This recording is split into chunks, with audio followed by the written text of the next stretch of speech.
Imam Ahmad was hurting all over. He had already been whipped more than 60 times. And here the Khalifa is now hitting him with the hard handle of his sword. Imam Ahmad, going through all of this, the people saw the police chief of Baghdad. He came forward, Ishaq ibn Ibrahim, and he told Imam Ahmad that, look, just say what he's saying. Just say what he's saying. He's the Khalifa. Obey him. Imam Ahmad still did not listen. He was holding strong for the sake of Allah subhanahu wa ta'ala. One of the cabinet ministers of the Khalifa, he yelled out, "O Amir al-Mu'mineen, cut off his neck right now." But again, Mu'tasim didn't. Mu'tasim, now frustrated, he came back to his chair and he sat on his chair. And now he summoned the strongest of the whippers. He hadn't whipped Imam Ahmad yet. It was a big man, and he was the best of the whippers. So he called him forward. The man came forward and he said, how many whips, how many times do you have to whip Imam Ahmad till he dies? How many whips will it take to kill him? So the man said, 5 or 10, or at the most 15 or 20, but not more than that. And so the man was given the order by Mu'tasim. Mu'tasim said, go ahead, kill him. And hit him as hard as you can. And the faster you finish this business, the better for all of us. So the man started whipping Imam Ahmad. After about the 14th or the 15th time, finally,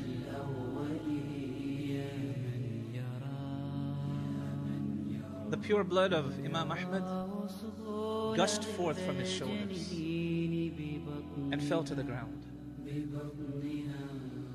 As the blood flowed to the ground,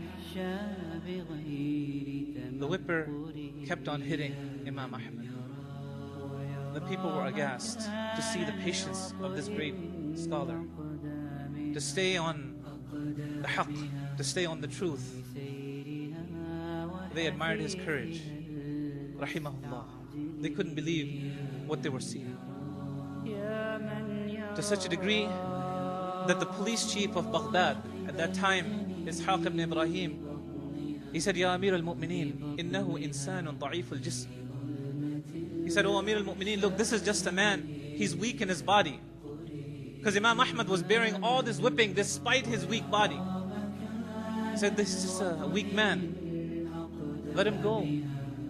So the Amir al-Mu'mineen, Mu'tasim, the Khalifa, he said, لَقَدْ سَمِعْتَ قَوْلِي. You heard what I said. I swore that I'm not going to let him go and I'm not going to stop whipping him until he says what I'm saying.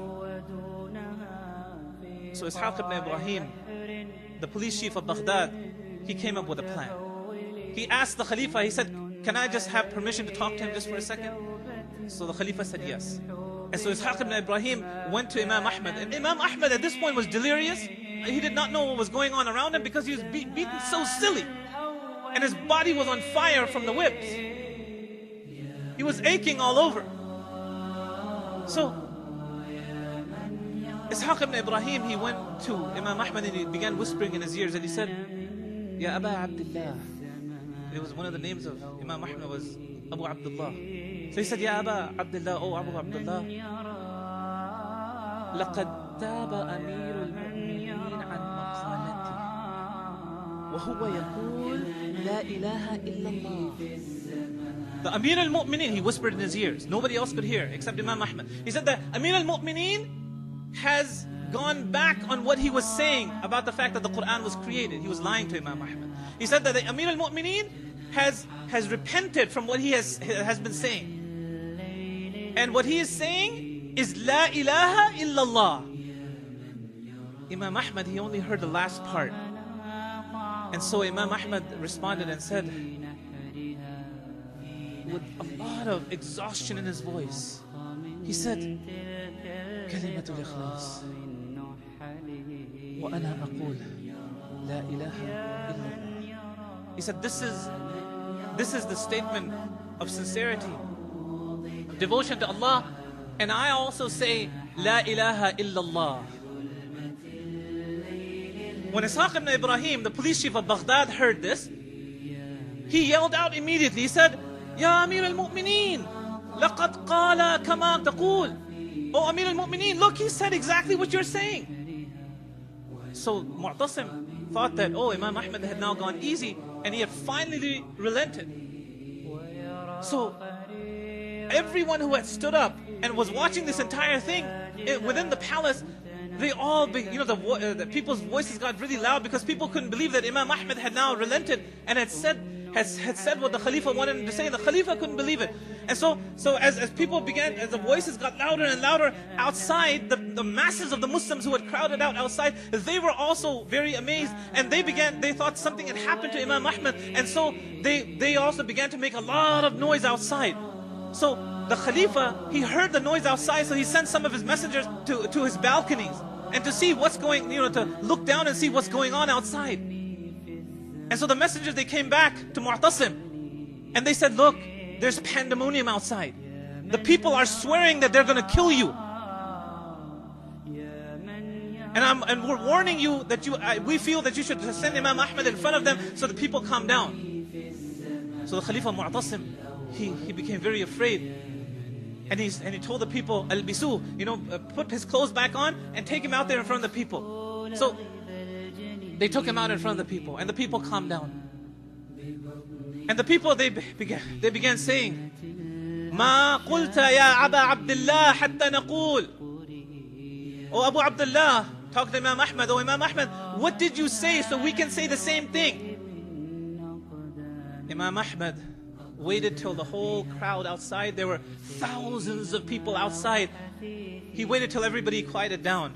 And he said, Ma asa an aqul. What else should I say? He said, all of you reporters who are here, pay attention. And all of you masses of Muslims, bear witness to what I'm about to say. أن القرآن كلام الله غير مخلوق منه بدأ وإليه يعود. He said that the Quran is the word of Allah, is the speech of Allah, and it's not created, and it started from Him and it will return to Him. Needless to say, the people were happy that Imam Ahmad has still not budged. He was as strong as ever. But the Khalifa was livid. He was very upset. So he ordered that Imam Ahmad be brought back in. And they brought Imam Ahmad back in. And they closed the doors. And the Khalifa ordered that they start whipping. And they tie him up and they start whipping him. And so the guards, before they even tied him up, they started punching him and beating him and hitting him with sticks and kicking him. And Imam Ahmad fell unconscious again because of the intense amount of beating. So they threw water on him to bring him back. And so when he came to again, when he regained his consciousness, after beating him for many hours, they decided that they were finished for the day. And so the Khalifa ordered that they bring him this really sweet date drink. It was a sweet drink that was, full of dates and so on. It was a delicacy at that time. So they brought, Imam Ahmad was on the ground, panting and hurting and bleeding. And they bring this date drink in front of Imam Ahmad. And you know what Imam Ahmad says? Wallahi la uftir, inni sa'im. He says, I swear by Allah, I'm not going to break my fast. I'm fasting. Imam Ahmad, you were fasting? Wasn't it hot? Wasn't it difficult? Didn't you have a headache? Oh, you had more than a headache, right? But you're still fasting? You didn't make any excuses? Oh, Allah will forgive. Allah is merciful. Allah is compassionate. No, you didn't make any of those excuses. You're still fasting. After all the beatings and being unconscious and your body bleeding and being whipped and whipped and whipped and whipped, you're still fasting. أقول قولي هذا وأستغفر الله لي ولكم.